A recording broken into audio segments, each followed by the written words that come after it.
ನಾನು ಅದಕ್ಕೆ ಹೇಳ್ತಿರೋದು, ಇಲ್ಲಿ ಕೇವಲ ಸೋಲು ಗೆಲುವಲ್ಲ. ಬಂದೆ, ಕೇವಲ ಸೋಲು ಗೆಲುವಲ್ಲ. ಭಾರತೀಯ ಜನತಾ ಪಾರ್ಟಿ ಉತ್ತರ ಪ್ರದೇಶದಲ್ಲಿ ಒಂದು ಮುನ್ಸಿಪಲ್ ಚುನಾವಣೆ ಗೆದ್ರೆ ನಾವು ಇಲ್ಲಿ ಪಟಾಕಿ ಹೊಡಿತಿದ್ವಿ. ಅವತ್ತೇನು ಇಡೀ ದೇಶ ನಮ್ಮ ಕೈಯಲ್ಲಿ ಇರ್ಲಿಲ್ಲ. ಸಿದ್ಧಾಂತ, ವೈಚಾರಿಕ ವಿಚಾರ ಅದಿದೆಯಾ ಅವತ್ತು ಕರ್ನಾಟಕ ರಾಜ್ಯದಲ್ಲಿ. ಬರೀ ಸೋಲು ಗೆಲುವುಗೋಸ್ಕರ ಚುನಾವಣೆ ಭಾರತೀಯ ಜನತಾ ಪಾರ್ಟಿ ಇಲ್ಲ.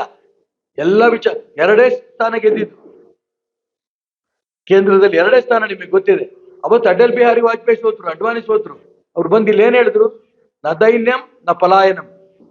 ಯಾರ್ದು ದಯನೂ ನಮ್ಗೆ ಬೇಕಾಗಿಲ್ಲ, ಬೆನ್ ತೋರ್ಸ್ ಓಡೋಗೋದಿಲ್ಲ, ಪಾರ್ಟಿ ಕಟ್ತೀವಿ ಅಂತ ಅವರ ಒಂದು ಹೇಳಿಕೆ ಇದೆಯಲ್ಲ, ಈ ಪಕ್ಷದ ವಿಚಾರ ಸಿದ್ಧಾಂತ, ಆ ಸಿದ್ಧಾಂತ ಇವತ್ತು ದೇಶದಲ್ಲಿ ಭಾರತೀಯ ಜನತಾ ಪಾರ್ಟಿ ಅಧಿಕಾರಕ್ಕೆ ಬಂದಿರೋದು, ನರೇಂದ್ರ ಮೋದಿ ಪ್ರಧಾನಮಂತ್ರಿ ಆಗಿರೋದು.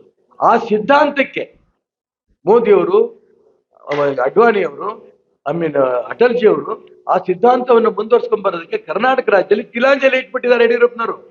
ಅದಕ್ಕೋಸ್ಕರ ಈ ಹೋರಾಟ.